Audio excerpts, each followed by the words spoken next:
2 দিন আগে আমরা একটা ডেপুটেশন দিয়েছিলাম।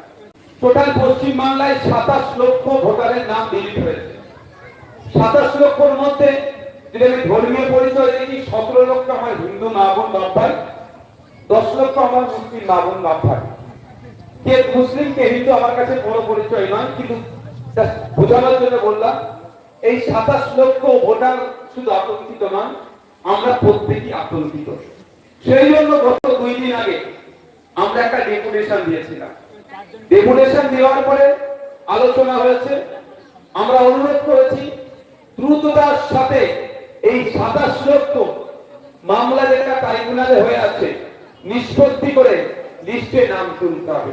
আপনাদের সাথে আমরা লড়াই করছি এবং আপনাদের জানিয়ে রাখি, যারা আইনে বিশেষজ্ঞ আছে তাদের সাথে কথা হয়েছে যে প্রয়োজনে আমরা, যেমন আমি সুপ্রিম কোর্টে এসআইআর নিয়ে মামলা করেছি, ওই মামলার সাথে অ্যাড করতে পারি, অথবা নতুন মামলা করতে পারি সুপ্রিম কোর্টে গিয়ে, যে সুপ্রিম কোর্ট একটা নির্দেশনা দিক যে এই টাইমের মধ্যে এই 27 লক্ষ কেসকে নিষ্পত্তি করতে হবে।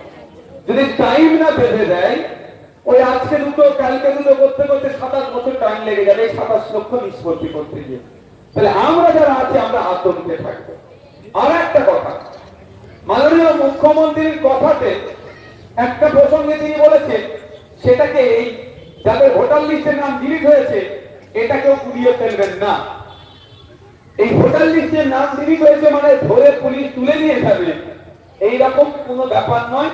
কারো মনে যদি ঢুকে থাকে এটা মন থেকে বার করে দেয়। আপনার ভোটার লিস্টের নাম ডিলিট হয়েছে মানে আপনি যে ভারতীয় নাগরিক নয়, এই ধরনের ব্যাপার নয়। আপনার কাছে সব ডকুমেন্ট থাকার পরেও আপনার ভোটার লিস্টের নাম ডিলিট হয়েছে। কেমন? আপনার নাম সবিতা দাস, বাবার টাইটেল ছিল, স্বামীর টাইটেল আপনাদের সবিতা দাস মন্ডল। ওই ডবল হওয়ার জন্য logical discrepancy, after that under application then delete.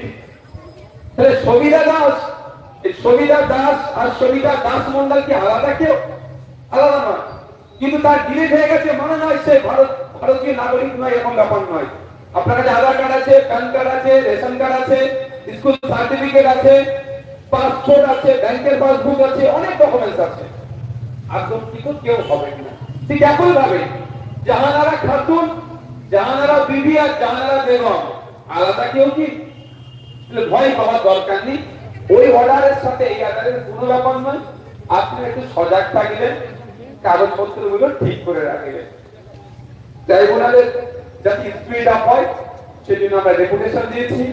যদি ডেপুটেশনের কাজ না হয় আইনি লড়াইয়ে আমরা প্রস্তুতি নিচ্ছি।